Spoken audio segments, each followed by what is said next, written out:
안녕하세요 여러분. 3학년 G반, 3학년 S반 온라인 10주차 보강 5월 9일 개교 기념일 휴강 보강을 하도록 하겠습니다.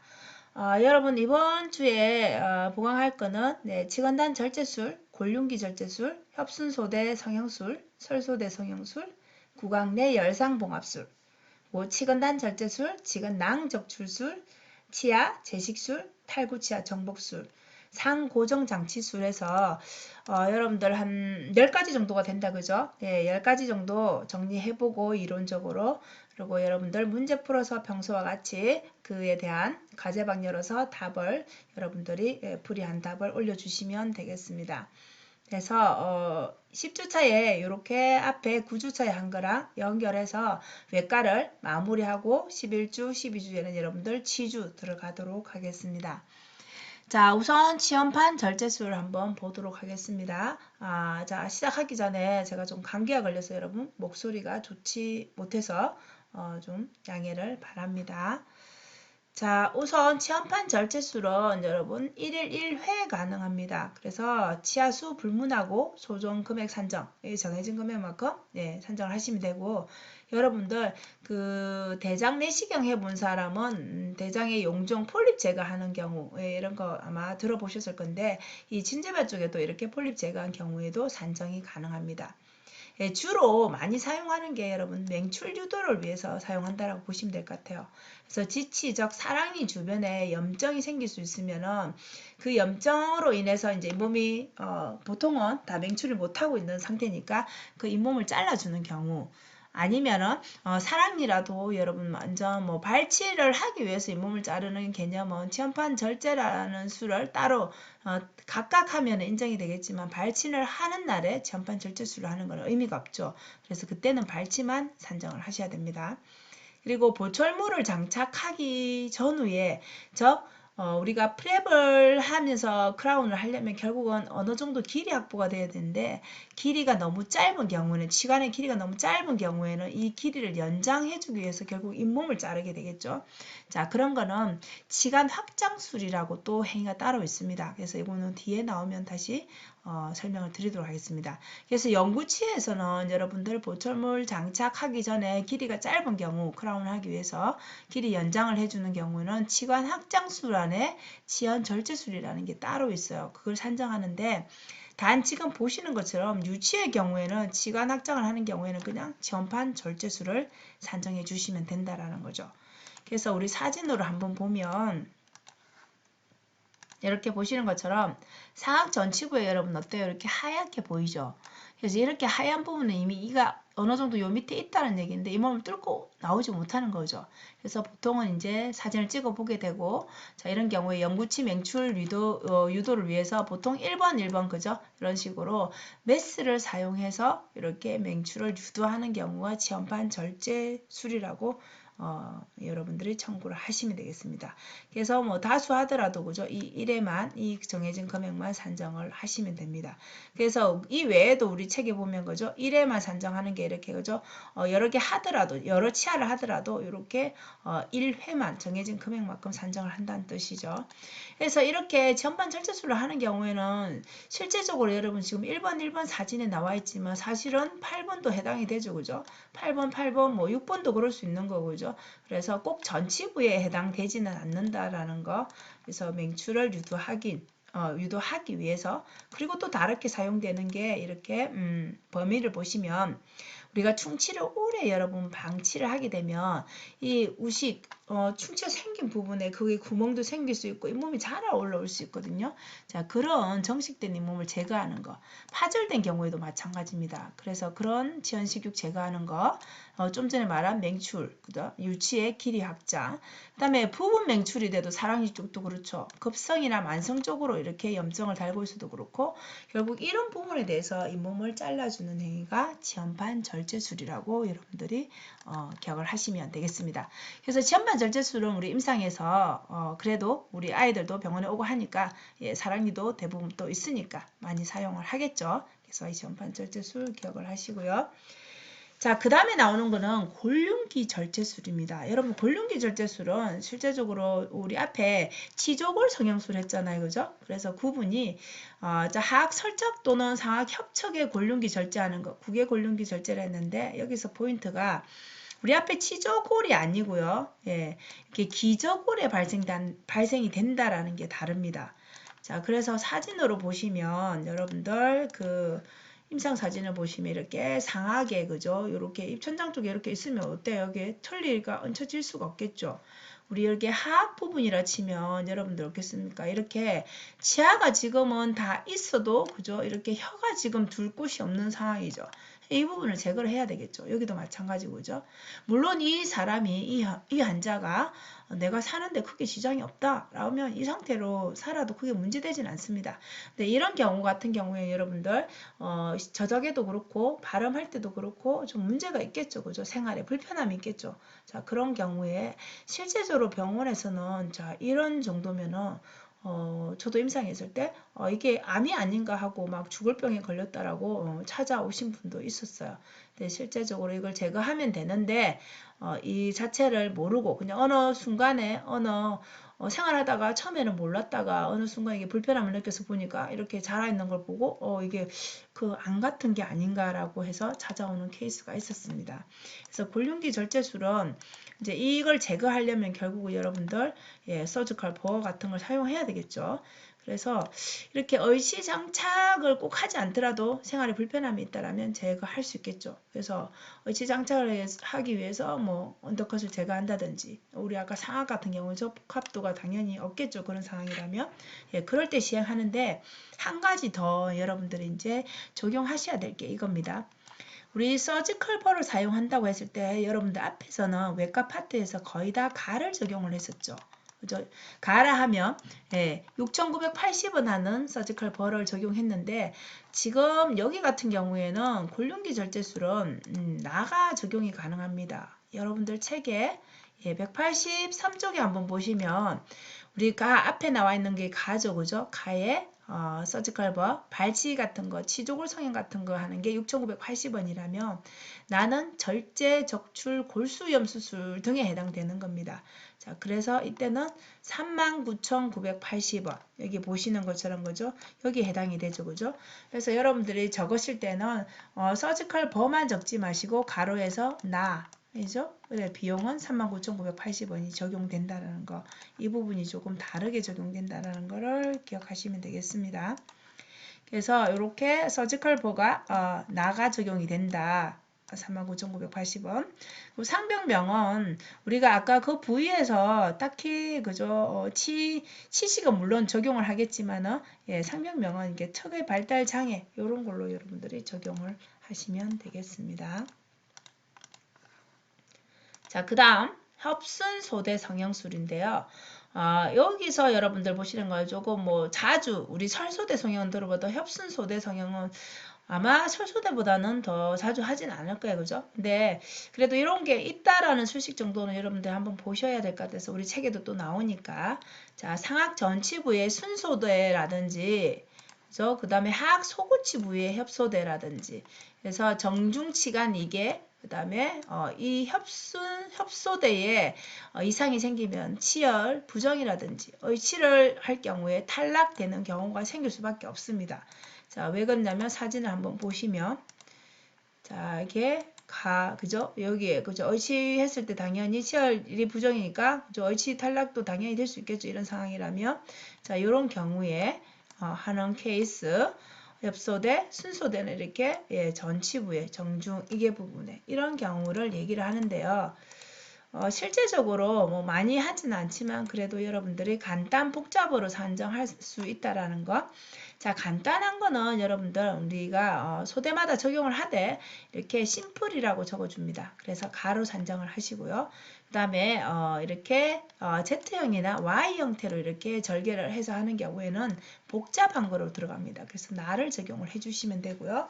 여러분 뒤에 나올 설소대 성형도 같다라고 보시면 돼요. 후처치인 경우에는 수술 후 처치, 외과 파트니까 그 다음에 실밥 푸는 것도 마찬가지, 드레싱하는 것도 마찬가지, 봉합사는 산정이 가능합니다. 예, 등재된 경우, 우리 신고한 경우를 말합니다. 그죠? 자, 그렇고 이제 그 다음 나오는 게 여러분들 설소대 성형술입니다. 자, 똑같죠? 앞에 거랑. 간단, 복잡으로 산정하고요.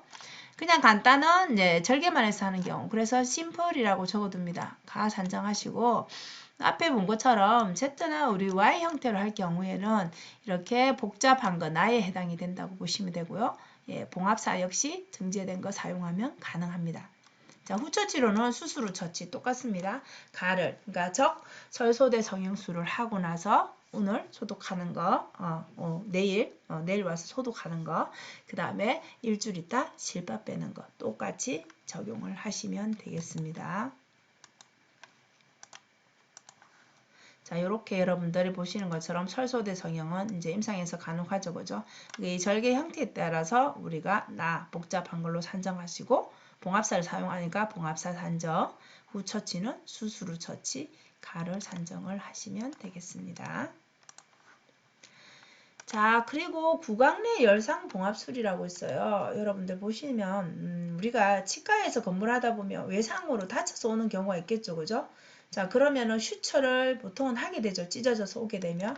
예, 보시는 것처럼 이렇게 구치연이라든지 구강전정 협부에 이렇게 열상 봉합을 하는 경우, 그 다음에 혀라든지 구강저라든지 구개부에 하는 경우, 이렇게 몇 cm를 하는지에 따라서 이렇게 길이에 따라서 나눠서 적용을 해 주시면 가나 적용을 해 주시면 되고, 대부분은 여러분들 이제 외상에 의해서 많이 이제 하겠죠. 열상이 발생되는 경우. 그리고 두 번째로는 점막의 혈관이 손상되면 출혈이 계속될 수 있잖아요. 그죠? 그런 경우에 지혈을 위해서 이제 슈처를 해주는 경우. 그래서 동일 부위에 다발성 여러 군데 이렇게 일어날 경우에도 이게 합산해서 그죠? 길이 합산해서 한번 청구를 하시면 되고, 단 여러분 미용 목적으로 성형 목적으로 하는 경우는 보험 적용이 당연히 안 되죠. 그래서 이 실밥을 제거하는 경우, 그 다음에 드레싱을 해놓은 경우에는 역시 수술 후 처치 가로 산정합니다. 네, 봉합사 예, 산정 가능합니다. 그래서 요거는 외상으로 인해서 슈처를 해주는 경우가 대부분일 거니까 임상에서 자주 일어나는 거는 아니라는 거. 예, 그래도 우리는 이렇게 봉합하는 거에 대해서 열상 봉합술이 있다라는 거 예, 알아두시면 좋겠죠. 자, 그리고 치근단 절제술이라는 게 여러분 있습니다. 자, 치근단 절제술은 여러분 일단 1치당입니다. 그리고 이렇게 부위를 전치하고 구치부로 나눠놨죠. 그죠? 그래서 전치의 치식이면 전치부 1치당 적용하시고 구치라면 구치를 적용하시면 되겠습니다. 자, 여러분들 여기에서 보시니까 어때요? 지금 이게 어떤 치료와 관련이 있나요? 자, 치근단에 염증이 있다라면 우리가 실시하는 치료가 어떤 치료겠습니까? 우리 앞에서 배운 신경치료, 근간치료이겠죠. 그죠? 그래서 염증이 있다라면 신경치료를 진행해 보는데 결국은 예후가 좋지가 않죠. 신경치료를 진행하면 염증이 있는 상태에서는 뿌리 쪽에 염증이 100% 없어지지가 않으니까. 그죠? 다시 또 재발이 될 수도 있습니다. 그래서 재근간 치료, 즉 리엔도를 할 수도 있겠죠. 자, 리엔도 자체도 하면 예후가 또 좋지 않을 거고 결국은 나중에는 뿌리 끝을 자르는 그런 행위까지 이어질 수 있다는 거죠. 그래서 여기서 보시는 것처럼 잇몸을 일단 박리하고 치족을 삭제, 그 다음에 치근의 근점을 제거하고 치근단 조직까지 소파하는 행위를 치근단 절제술이라 합니다. 여기에서 역으로 하는 역건충 비용은 포함이 되어 있다라는 거죠. 그래서 여기서 보시는 것처럼 치아 뿌리 끝을 잘라서 이 염증이 있다라는 거죠. 이렇게 신경치료 약물은 이 역으로 주입할 수 있는데 이 역건충 비용은 포함이 되어 있다라는 거죠.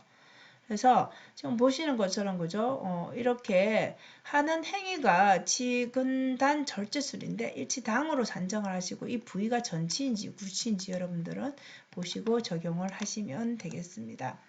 그래서 보신 것처럼 이거는 뿌리 쪽에 염증이 있는 거니까 뒤에 배울 치근낭 적출술, 시스터 치근낭 적출술도 예, 관련이 있습니다. 그래서 낭적출하고 치근단 절제를 같이 할 경우에는 주된 처치와 부수적인 걸로 나눠서 100대 50으로 산정. 당일에 두 가지를 하게 되면 산정을 해주시면 되겠습니다. 자, 그런데 치근단 절제술을 우리 뿌리 끝 자르면서 근간충전을 같이 한다. 저 가압건충을 같이 한다. 그럴 때는 각각 인정이 됩니다. 그래서 치근단 절제술 부위를 보고 일치당 산정하시고 그 다음에 가압건충 근간수대로 산정을 하시면 되겠습니다. 자, 근데 여러분들 치근단 절제술은 결국 CF를 하거나 이게 뿌리 쪽을 알아야 되니까 뭐가 필수다? 방사선을 필수로. 그리고 여기에 뿌리 끝을 자르는데 서지컬 볼을 사용하겠죠. 이 볼은 6,980원 해당하는 가에 해당하는 걸 산정하시면 되겠습니다. 자, 유치에서는 산정이 불가합니다. 만약에 정말 해야 되는 상황이다. 그러면 내역을 달면 되겠지만 가급적이면 청구를 안 하는 게 좋겠죠. 자, 이건 역시 후처치는 우리 외과 쪽에 수술 후처치 가를 산정합니다. 그래서 드레싱을 하거나 실밥을 빼는 거는 수술 후처치 가로 여러분들이 산정을 해 주시면 되겠습니다. 자, 그리고 낭적출술, 지금 낭적출술은 여러분들 보시는 것처럼 낭적출술은 우리가 2분의 1치간 크기 이상, 그 다음에 1치간 크기 이상, 그 다음에 2치간, 3치간에서 치간의 크기가 이렇게 별로 4가지를 나눠서 볼 수가 있습니다. 그래서 보시는 것처럼 염증을 오래 방치를 하게 되면 여러분들 이 뿌리 끝에 루트 쪽에 이렇게 염증이 고름주 무늬가 생기게 됩니다. 그래서 이 낭을 제거하는 걸 얘기하는데 그럼 이 낭이 너무나 크면은 결국은 발치를 해야 될 거고 그죠?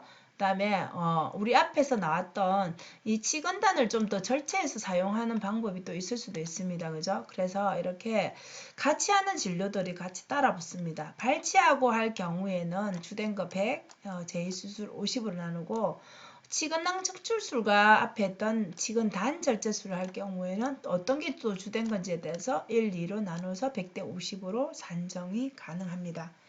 자, 사진은 뿌리 쪽이니까 필수로 찍어야 되겠죠. 네, 서지컬버 역시 마찬가지 우리 치근단 절제술처럼 가를 산정하시면 되고요. 6,980원.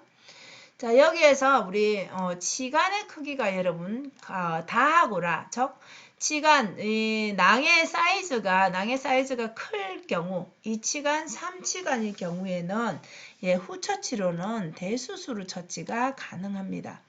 네, 그리고 가나일 경우에는 우리가 가에 해당하는 것 수술 처치 간단을 청구하시면 된다라는 겁니다.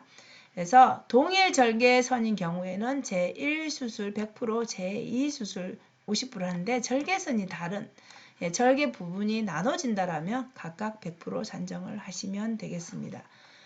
자, 그래서 우리 사진에서 보시는 것처럼 자, 이런 식으로 수술 부위 낭적출하고 뼈 이식까지 이루어질 수 있습니다. 이게 낭이 너무 크다라면 이렇게 봉합을 하게 되는 거죠.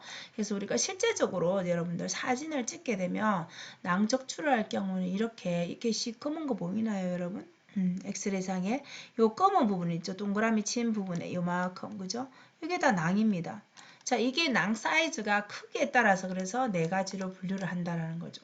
그래서 여러분들은 여기에서 이제 적용하는 게 하나 더 나왔죠. 우리 구분해야 될 게. 자, 우리가 지금까지 후처치로 배운 거는 수술 후처치 가에 해당하는 거였는데 대부분 그죠? 자, 여기에서 나에 해당되는 부분은 어떤 거라고요?